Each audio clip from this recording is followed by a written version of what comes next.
అంబేద్కర్ కోనసీమ జిల్లాలో 7 మత్స్యకారులు సముద్రంలో గల్లంతవడం తీవ్ర ఆందోళనకు గురి చేస్తోంది. ఓడల రేవు నుండి సముద్రంలో వేటకు వెళ్లిన 7 మత్స్యకారుల ఆచూకీ తెలియకపోవడంతో అధికారులు ముమ్మరంగా గాలింపు చర్యలు చేపట్టారు.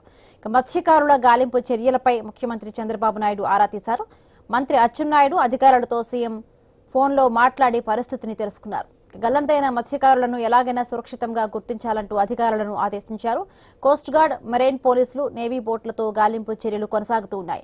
2 డార్నియర్ విమానాలు 7 బోట్లతో సముద్రంలో విస్తృతంగా గాలిస్తూ ఉన్నారు. మరొకవైపు గల్లంతైన మత్స్యకారుల కుటుంబాలకు గాలింపు చర్యలపై ఎప్పటికప్పుడు సమాచారం అందించాలంటూ సీఎం చంద్రబాబు అధికారులను ఆదేశించారు.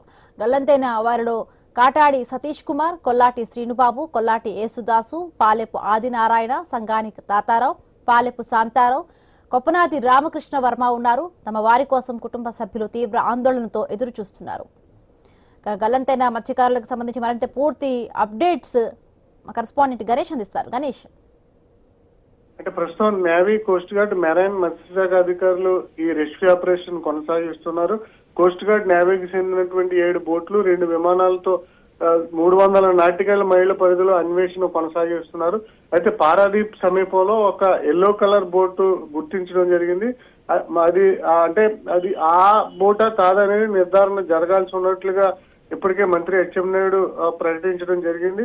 ప్రస్తుతం అయితే ఎప్పటికప్పుడు సమాచారాన్ని ఆ కుటుంబ సభ్యులకు కూడా అందిస్తున్నారు. ఎందుకంటే ఆగస్టు 3న వారు వడలరేవు సముద్రం నుంచి చేపల వేటకు వెళ్ళడం జరిగింది. అలా ఆగస్టు 12వ తారీఖునే తిరిగి రావాల్సి ఉంది. కానీ వాళ్ళ 20వ తారీఖు వచ్చినప్పటికీ కూడా వారి జాడ తెలియకపోవడంతో ఇప్పటికే అంబేద్కర్ కోనసీమ జిల్లా కలెక్టర్ మహేష్, ఎస్పీ మీనా ఈ విషయాన్ని ప్రభుత్వం దృష్టికి తీసుకెళ్లడం, ప్రభుత్వం గడిచిన 3 రోజుల నుంచి ఆంధ్రప్రదేశ్ తీరంతో పాటుగానే ఒడిశా, పశ్చిమ బెంగాల్ ఈ తీరంలో కూడా ఎవరైతే చేపలకు వేటకు వెళ్ళినటువంటి మత్స్యకారులు ఉంటారో వారందరికీ కూడా సమాచారాన్ని చేరవేయడం జరిగింది. ప్రస్తుతం వారి నుంచి ఎలాంటి కమ్యూనికేషన్ అనేది లేకపోవడంతో వారు ఎక్కడున్నారనేది ఇప్పటికీ తెలియనటువంటి పరిస్థితి ఏర్పడడం జరిగింది. దీంతో ముమ్మరంగా గాలింపు చర్యలు అయితే కొనసాగిస్తున్నారు. అయినప్పటికీ వారి జాగా తెలివి రాలేదు. దీంతో 7 కుటుంబాలు కూడా కొంత ఆందోళన మునిగిపోయినటువంటి సందర్భం కనిపించింది. అందువల్ల ముఖ్యమంత్రి చంద్రబాబు కూడా నేరుగా స్పందిస్తూ ఉన్నారు. కోస్ట్ గార్డ్, మెరైన్ పోలీసులతో, నేవీ పోలీసులతో ఎప్పటికప్పుడు గాలింపు చర్యలు చేపట్టి త్వరితగతిన వారిని తీసుకొచ్చి కుటుంబాలకు క్షేమంగా అప్పగించాలి అని చెప్పి ఇప్పటికే అధికారులు ఆదేశించడంతో అధికారులు కూడా విస్తృతంగా ప్రయత్నం చేస్తున్నారు. అయితే బిహెచ్ఎఫ్ పరికరం అనేది వారి దగ్గర సరిగా లేకపోవడం, ఆ కమ్యూనికేషన్ అనేది వారి నుంచి అందకపోవడంతో వారు ఎక్కడున్నారనే సమాచారం మాత్రం కొంత కష్టతరంగా మారింది. ఎందుకంటే వారు తుఫాను గడిచిన ఆగస్టు 3కు వెళ్ళిన సందర్భంలో అంత తుఫాను లేదు. కానీ ఆగస్టు 5న వాతావరణం మారడం, తుఫాన్ రావడం, సముద్రం అల్లకల్లోలంగా మారడంతో వారు ఎటువైపైన వెళ్లారా అనే దాని మీద ఇంకా గాలింపు చర్యలు అయితే కొనసాగుతున్నాయి. మేబీ ఇవాళ రేపట్లో కొంత సమాచారం వచ్చేటువంటి అవకాశం కనిపిస్తుంది.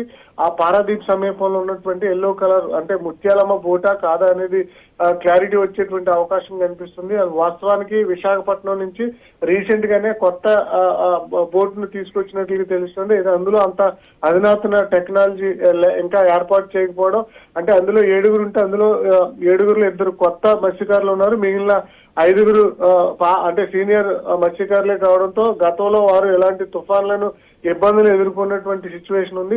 అందువల్ల క్షేమంగా మళ్ళీ తిరిగి వస్తారు అని చెప్పి ప్రభుత్వం భావిస్తుంది. గతంలో కూడా ఇలా కమ్యూనికేషన్ లేకుండా ఉన్నటువంటి సందర్భంలో మళ్ళీ క్షేమంగా తిరిగి వచ్చినటువంటి సందర్భాలు ఉన్నాయి. కాబట్టి ఈ విషయంలో కూడా మత్స్యకారులు అందరూ కూడా క్షేమంగా తిరిగి వస్తారని చెప్పి అధికారులు, ప్రభుత్వం కూడా భావిస్తున్నటువంటి సందర్భం అయితే కనిపిస్తుంది.